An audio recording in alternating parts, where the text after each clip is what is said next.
just to give a little Yeah, bit of the perspective. sunrise. Yes, yes. Yes. And this is my traveling partner.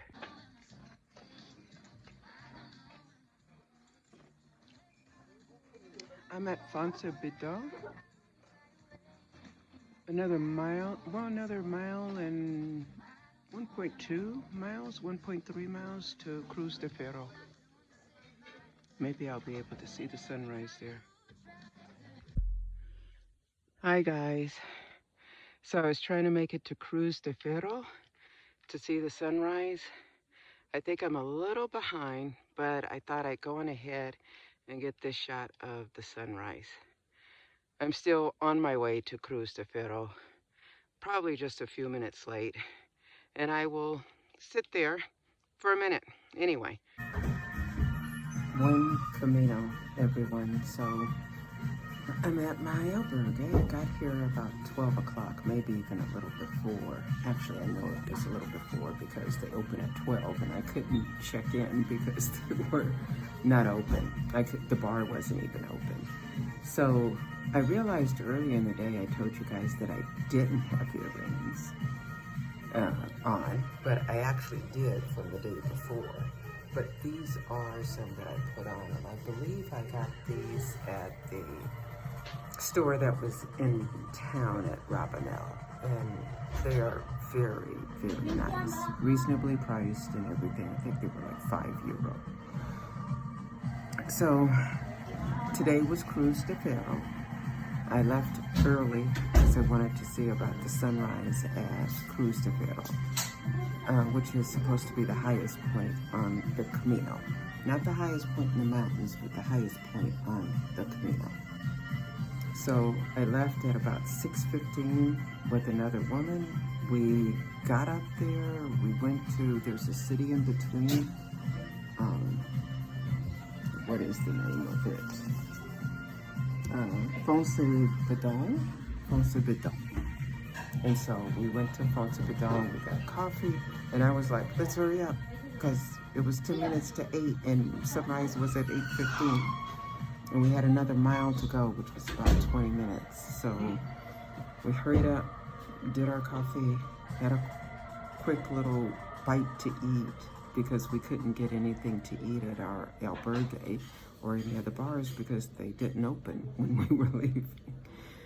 And we got there, and one of the girls had told me the night before, she says, no, I don't want to go for the sunrise because they say it's all forest and you won't see it anyway. Well, when I got up there, you get up so high and you do see the sunrise finally start to break.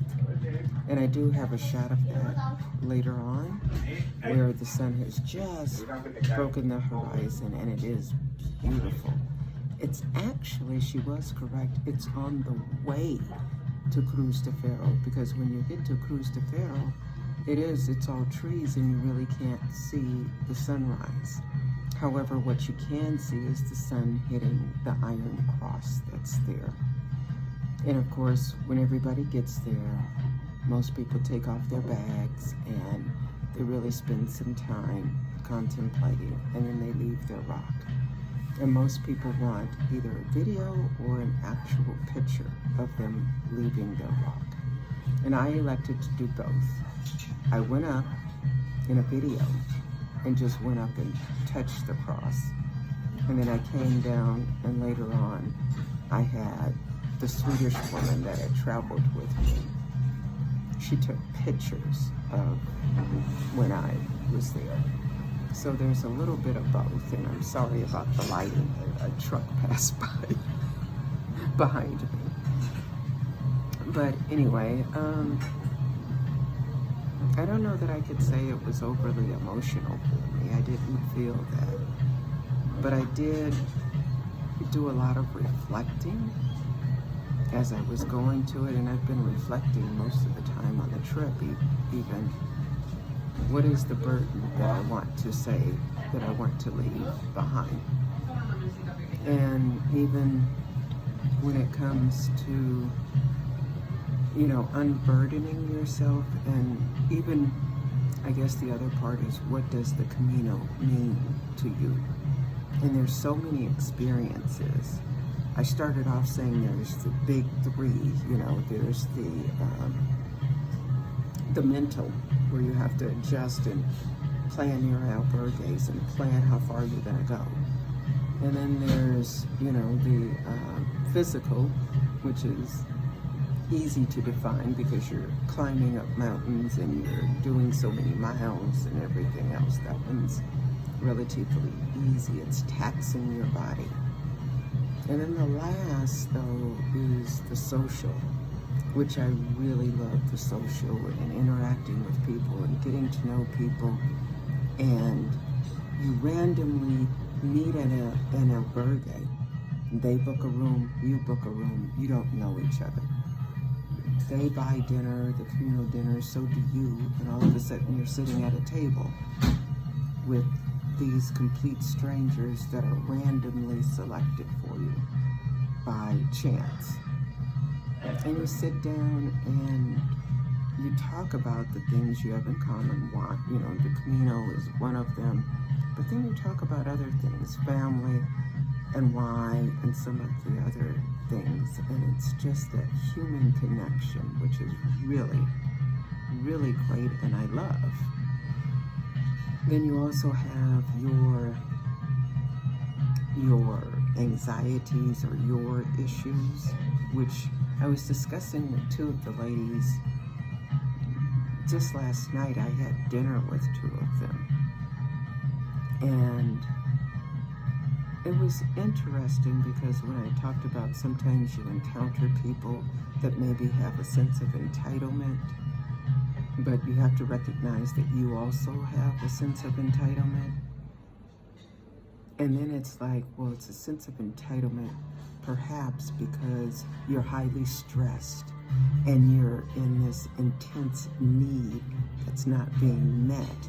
So you don't necessarily interact with people in an appropriate way or in a nice way. And so coming to terms with some of that, for myself has been interesting. And then, moving forward, I also was thinking about, because I keep telling people about the experience where I was in the one albergue, and it's about the size of a hotel room, and there's 5 beds in there, and there was me, and it ended up being 3 other men. So there were 4 of us, me being female, and 3 men. And how that was very uncomfortable for me, and my children had to kind of talk me down and say, it's fine. Their chances are they're doing the Camino, they're not having a malicious intent or anything like that. And both of the women, they've been doing private rooms for the most part. And I said, after my children talked me down, I said, you know what, it was perfectly fine. Everything was fine.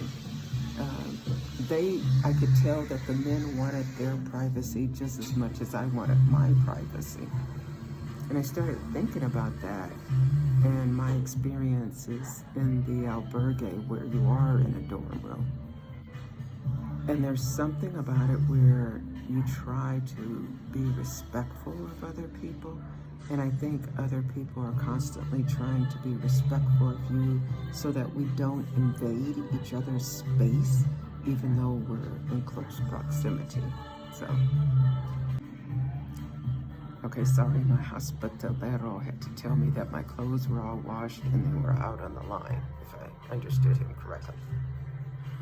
I will go and check because I had him wash both of my pants, both of my tops, a good portion of my underwear, and 2 pairs of socks. And I freaked out this morning thinking I had lost 1 pair of socks, and it actually turned out I had put the pair of socks in the shirt that I was wearing. So everything is fine. But anyway, just those things that happen. You don't want to lose anything, especially those socks have been saving me. They work for me, and they work for my feet, and you don't want to lose anything that's working for your feet. So that's just a little aside. But talking about the space, just the physical space and I don't know how to describe it, social space or grace that we try to give each other when you're in that dorm room. And it's automatic. Most people try to be as quiet as possible when they leave in the morning so that they're not disturbing someone else. You try and put your things in a space that's away from others so that they don't feel invaded. And that whole, space thing, and it's automatic. Nobody says, well, let's try and do this or anything. You just automatically try to respect people's space. And so that's been interesting, and that's part of the social interaction that I think we also have, whereas you don't get that when you're in a private room. Not saying the private rooms are bad or anything like that, because I've been doing them, especially after the bug bite incident, and it's fine. But it's just, there is that additional layer that is a social layer that you get and experience. Whether you want the experience or not is totally up to you. But there is an additional experience of being in the dorms, an additional social experience that is interesting and I don't dislike at all. And part of it is cultural, because many people have talked about the South Koreans. There's a lot of South Koreans on the Camino. And the South Koreans, everybody to a fault says they like to get up early and they are very quiet and respectful and they leave. They also have the tendency of, rather than taking a communal meal, they have the tendency to cook their meal, because it may be several of them. And so they will have that family communal meal as opposed to a pilgrim communal meal. So it's just, when you talk about, and I've been thinking and reflecting as far as the Camino, it's like a giant social experiment, because here you are just randomly, people based on their finances and their time and everything else, they book and just start the Camino. Nobody plans anything. And yet here you interact with these people, and some of these people I've been talking to on WhatsApp since I started, almost day 1 or day 2, and some of them day 0. So you keep that interaction going, and that's a huge, huge social construct that at times evolves. So I'll talk to you guys later. Buen Camino. I think that might be Lori. This is just the nice inn. You guys saw the sunset earlier, or sunrise, I'm sorry. And this is the sunset in Acebo.